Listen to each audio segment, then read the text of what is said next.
महासती दमयंती ने कैसे की अपने शील की रक्षा। महासती दमयंती को जंगल में किन किन परिस्थितियों का सामना करना पड़ा और किस तरह उन्होंने अपने शील की रक्षा की, आज हम जानेंगे। प्रस्तुत है महासती दमयंती की कथा का एपिसोड 2। आप देख रहे हैं जैन मीडिया, बने रहिए इस वीडियो के अंत तक। कुबेर के द्वारा राज्य से निकाले जाने के बाद नल राजा ने दमयंती को बीच जंगल में भाग्य के भरोसे अकेला छोड़कर जाने का फैसला किया। यह हमने एपिसोड 1 में अब तक देखा।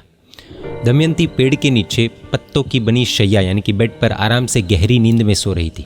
उस रात उसने एक सपना देखा कि वो आम के एक बड़े पेड़ की डाल पर बैठकर आम खा रही है और चारों ओर भौरों की बीस की मीठी आवाज़ सुनाई दे रही है। इसी बीच एक मदमस्त हाथी वहाँ पर आया और उसने अपनी सूंड से उस पेड़ को उखाड़कर दूर फेंक दिया और दमयंती भी दूर जा गिरी।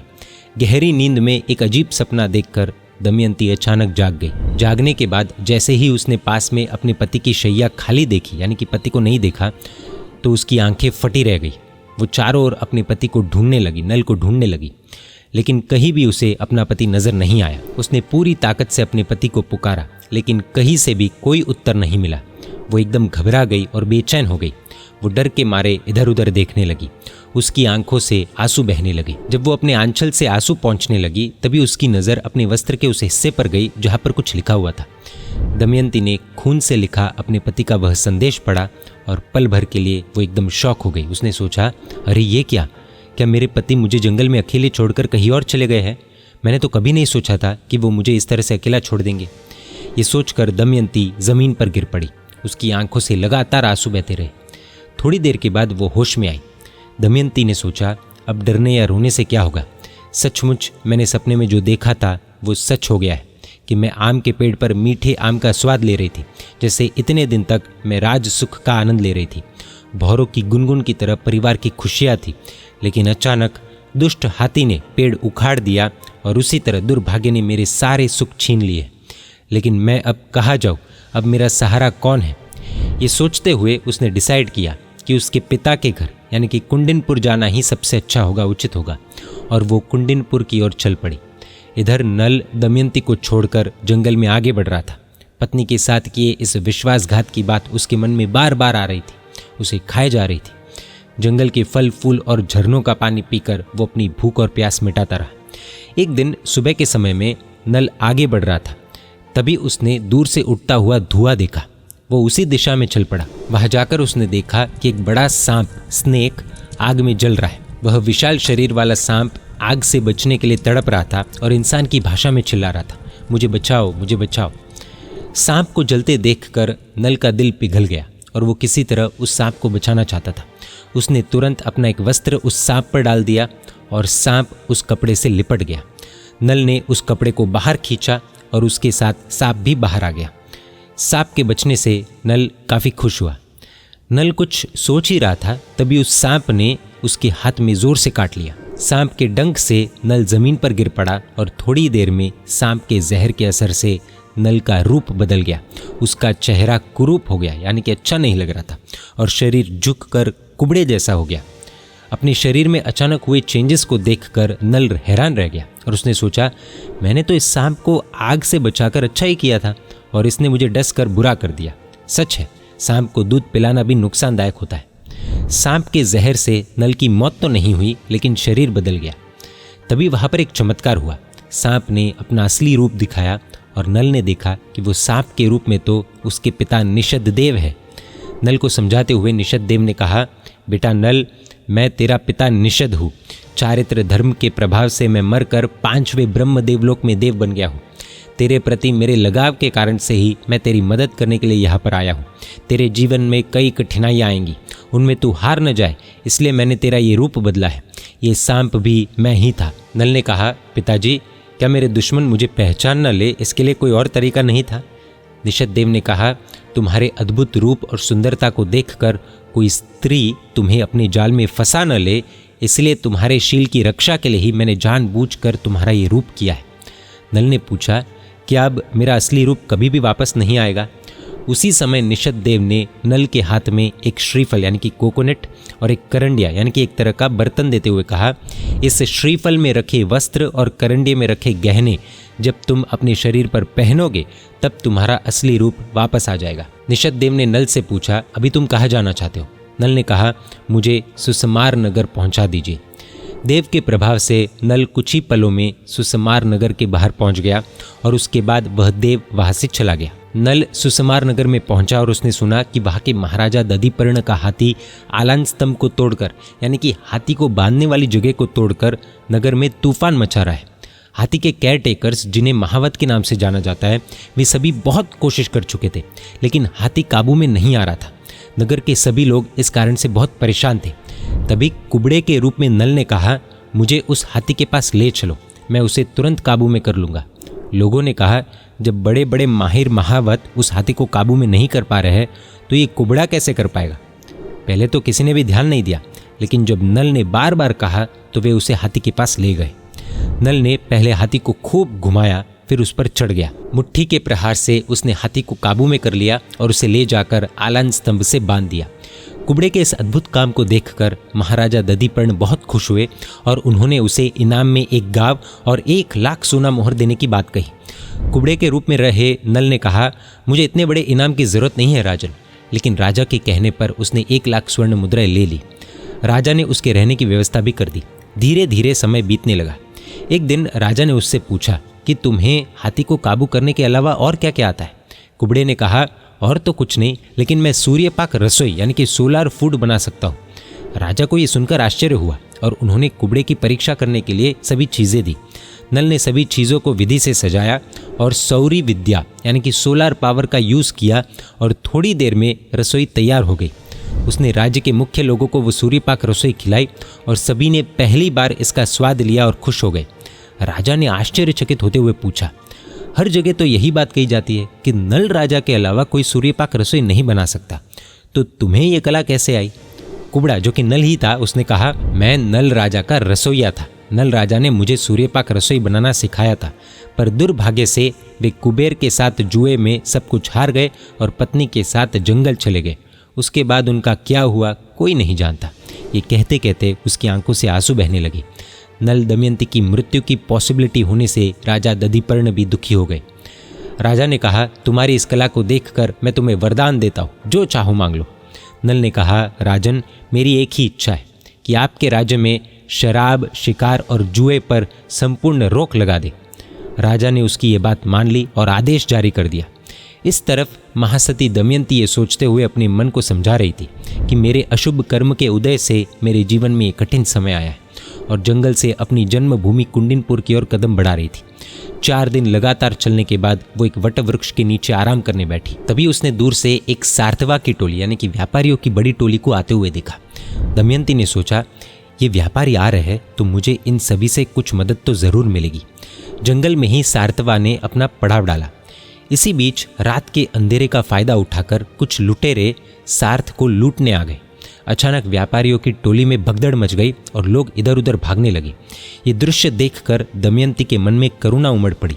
वो सार्थवा के पास गई और अपने माथे पर कवर हुए तिलक का यूज किया। जैसे ही तिलक दिखाई दिया, अंधेरे में तेज रोशनी फैल गई।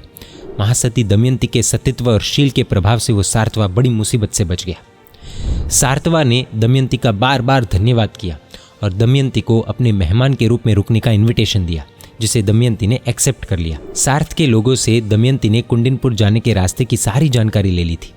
रात का समय था। नमस्कार महामंत्र का स्मरण करते हुए दमयंती सो गई। सार्थ के लोग भी निश्चिंत होकर सो गए। सुबह होने से पहले ही दमयंती जाग गई। अपने शील और संकल्प के सहारे वो आगे बढ़ गई। बीच रास्ते में उसे एक राक्षस मिला। उसने दमयंती की परीक्षा लेने का निश्चय किया। राक्षस ने अपना डरावना और भयानक रूप बनाया और दमयंती को खाने के लिए सामने आ गया। जैसे ही राक्षस ने दमयंती को पकड़ने के लिए हाथ बढ़ाया, दमयंती ने उसके हाथ पर जोर से वार किया। महासती के शील के प्रभाव से राक्षस शांत हो गया।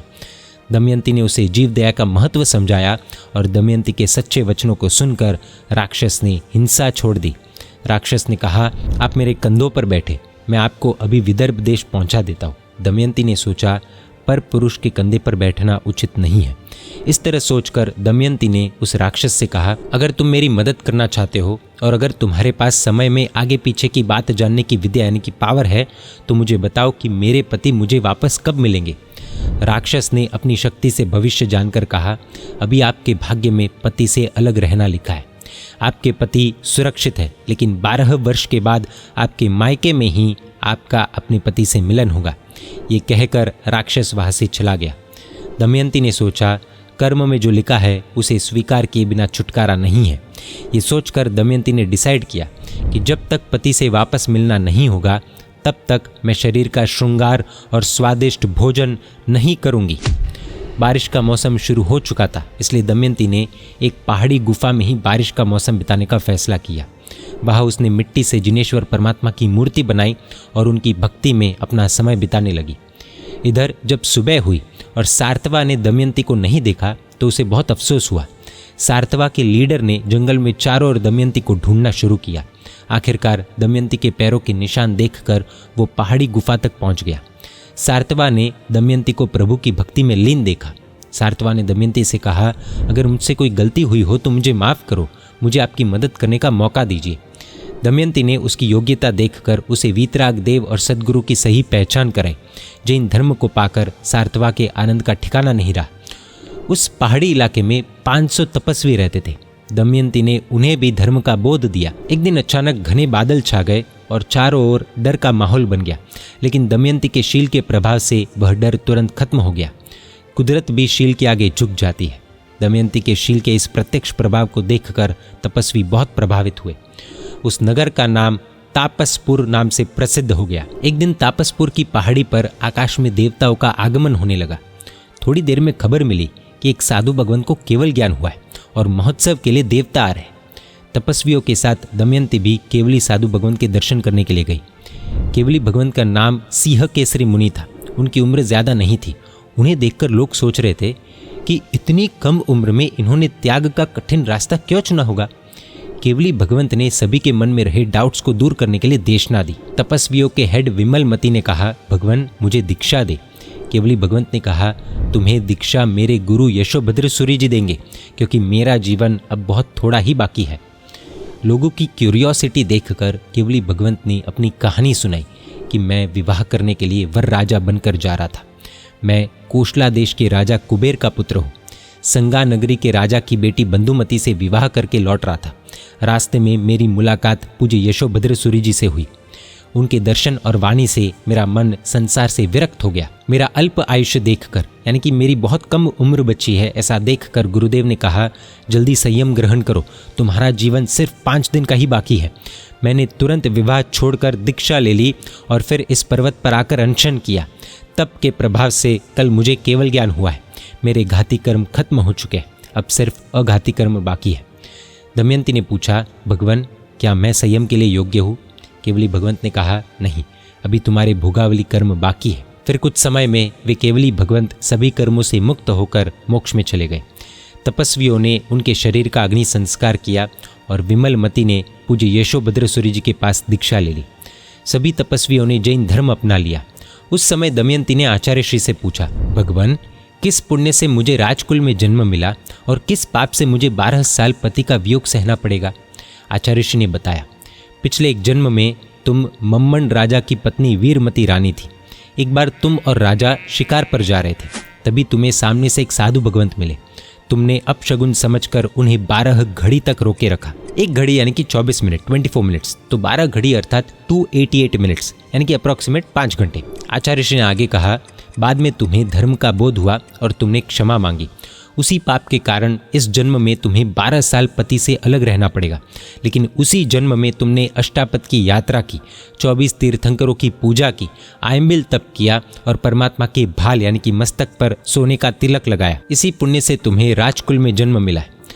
अपनी पिछले जन्म की पुण्य पाप की कहानी सुनकर दमयंती को सही समझ मिली और वो प्रभु भक्ति में लीन होकर अपना समय बिताने लगी।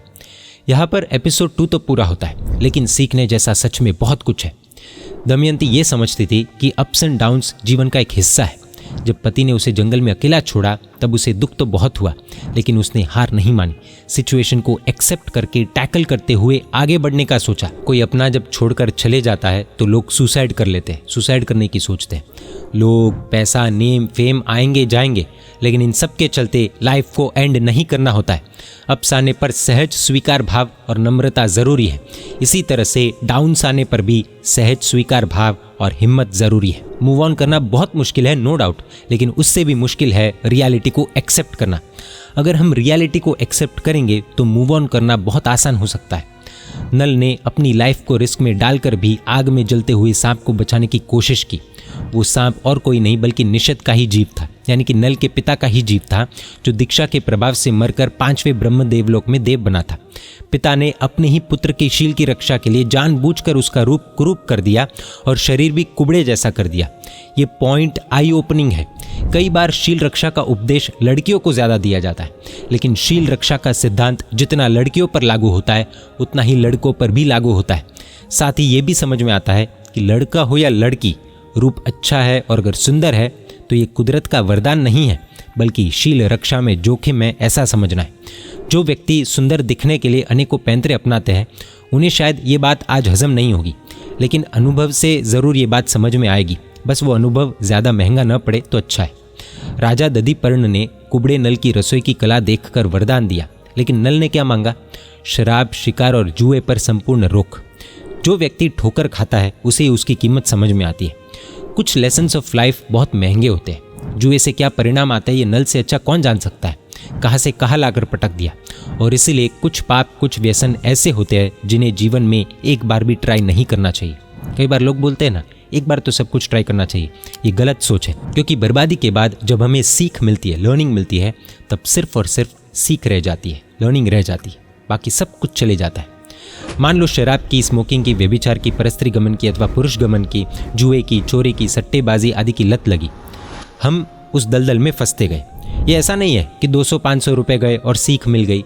व्यक्ति सब कुछ हार बैठता है। अब हार के बाद समझ में तो आ गया कि अच्छा ये पाप है, ये व्यसन है, करने जैसा नहीं है, बात सही है। लेकिन भिखारी बनने के बाद इस समझ का हम करेंगे भी क्या? इसलिए इन पापों का, व्यसनों का एडवेंचर बिल्कुल भी करने जैसा नहीं है, एक बार भी नहीं। स्टेटस के लिए की जाने वाली चीज़ स्टेटस का ही कचुम्बर कर देती है। दमयंती ने राक्षस को भी शांत कर दिया और जीवदया का महत्व समझाया। ये होता है शील रक्षा और धर्म का प्रभाव। जब राक्षस शांत होकर कंधे पर बिठाने के लिए तैयार हुआ तब दमयंती ने यह सोचा कि पर पुरुष के कंधे पर बैठने पर पर पुरुष का स्पर्श होगा, अर्थात शीलवान नारी को पर पुरुष का स्पर्श भी मंजूर नहीं है। आजकल डांस के शौक से, मेहंदी के शौक से, मेकअप लगाने के शौक से हम क्या क्या करते हैं, क्या क्या करवाते हैं, वो खास सोचने जैसा है। कितनी अजीब बात है ना। नल को आग में जलते हुए सांप पर दया आ गई और खुद की पत्नी को बीच जंगल में छोड़ दिया। हिपोक्रेसी जैसा लगता है ना। ऐसा कैसे पॉसिबल हो सकता है? हो सकता है नल को हम विलन समझ रहे होंगे कि कितना क्रूर व्यक्ति है, निष्ठुर व्यक्ति है, जो अपनी ऐसी शीलवती पत्नी को बीच जंगल में छोड़ दिया और दमयंती के लिए कितनी प्रॉब्लम्स खड़ी कर दी। प्रॉब्लम्स दमयंती से ज़्यादा हमारी है, क्योंकि हम सोचते हैं कि कोई अन्य व्यक्ति हमें प्रॉब्लम्स दे सकता है। दमयंती का माइंडसेट क्लियर था कि मेरे ही कर्मों के कारण ये सब हुआ है, मैंने ही पूर्व में ऐसे कोई पाप किए होंगे। और इसीलिए राक्षस को भी यही पूछा कि मेरा और मेरे पति का वियोग कब खत्म होगा। पति ने बीच जंगल में छोड़ दिया, ऐसे पति का तो फिर से मुंह भी नहीं देखना चाहिए, राइट? ऐसा ही तो हम सोचेंगे। लेकिन यही तो हम में और दमयंती में फ़र्क है। हम कर्म ग्रंथ पढ़ तो लेते हैं, लेकिन पढ़कर सिर्फ दिमाग में रखते हैं, अप्लाई करने में नानी याद आ जाती है। दमयंती ने कर्म सिद्धांत अप्लाई किया और इसलिए उसे अपना पति राक्षस नहीं लगा, लेकिन राक्षस के माध्यम से भी पति से फिर से मिलने के बारे में जानने की इच्छा हुई। दमयंती ने केवली भगवान सिंह केसरी मुनि से जाना कि पूर्व के एक भव में एक साधु भगवान को 12 घड़ी यानी कि अप्रॉक्सीमेटली 5 घंटे तक रोक कर रखा। इस पाप कर्म के कारण उसे 12 वर्ष तक पति से वियोग सहना पड़ेगा, ये सज़ा मिली। अब सोचने जैसा ये है कि दमयंती को सज़ा क्यों मिली? नल ने जंगल में अकेला छोड़ा इसलिए, या फिर दमयंती ने पूर्व के एक भव में साधु भगवान को अपशगुन समझकर रोक कर रखा इसलिए? दमयंती को सज़ा क्यों मिली? नल बुरा था इसलिए, या फिर दमयंती के कर्म बुरे थे इसलिए? दमयंती के केस में तो हम बी ही कहेंगे, लेकिन हमारी लाइफ में जब प्रॉब्लम्स आती है तब हम क्या कहते हैं? सामने वाला व्यक्ति बुरा है या फिर मेरे कर्म बुरे हैं? अब खुद से इसका जवाब पूछना पड़ेगा और उत्तर होठों से नहीं बल्कि हृदय से निकलना चाहिए, तभी हमने कर्म सिद्धांत अप्लाई किया है ऐसा माना जाएगा। जैन धर्म का कर्म सिद्धांत एकदम सही, सटीक और सचोट है। प्लीज नोट, कोई व्यक्ति इस लर्निंग का उल्टा मतलब निकालकर अपने पार्टनर को छोड़ने का सोचेगा तो कुदरत ऐसा तमाचा मारेगी कि कहाँ जाकर गिरेंगे पता नहीं। कर्म सिद्धांत खुद के लिए सोचना है, अन्य के लिए नहीं। ऐसा नहीं कि मैं उसको उसके कर्मों की सजा दे दूं। यह अनुमति कुदरत ने हमें नहीं दी है।